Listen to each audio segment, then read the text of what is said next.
All right. Now, you also mentioned the fact that you have 16 chapters from 4:1 where John is called up to see this view in heaven. The fact is, for 16 chapters after that, the church is not mentioned once. Okay? You have in front of it, you have the church mentioned how many times? And after those 16 chapters, how many times do you have the church mentioned? And compare that with Israel. Well, when you look at the entire book of Revelation, chronologically, as we've talked about it, the person and power of Christ, the letters to the 7 churches, and then the rapture, and then the beginning of the sealed judgments, the trumpet judgments, and the vial judgments. So chronologically, it would say that the rapture takes place before the tribulation period. Now, we're talking about the word church. It's used 19 times in the first 3 chapters before chapter 4 and verse 1, which is the rapture of the church.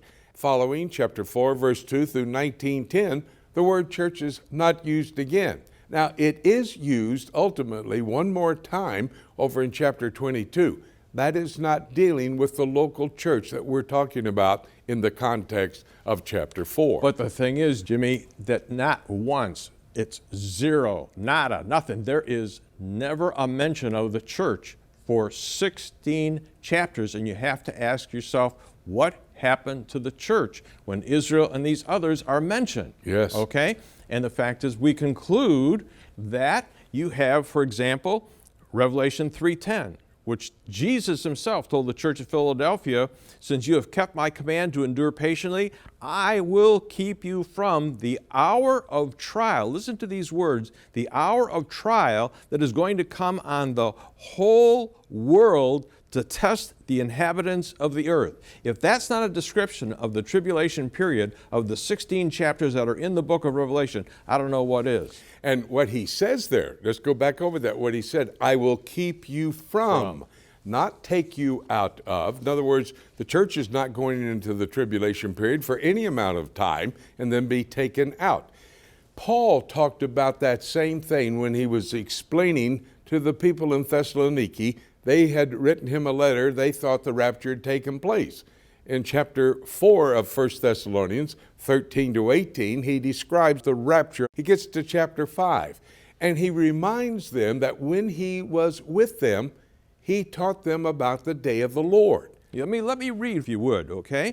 For the Lord himself shall descend from heaven with a shout, with the voice of the archangel, and with the trump of God. And here it is, the dead in Christ shall rise first, okay? Then we which are alive on planet Earth here and remain shall be caught up together, raptured if you want, with them in the clouds to meet the Lord in the air. We're going to meet the Lord in the air, which is significant.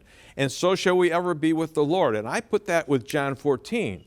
Where Jesus says, let not your heart be troubled. You believe in God, believe also in me. For in my Father's house there are many mansions. If it were not so, I would have told you. Then he says, I go to prepare a place for you.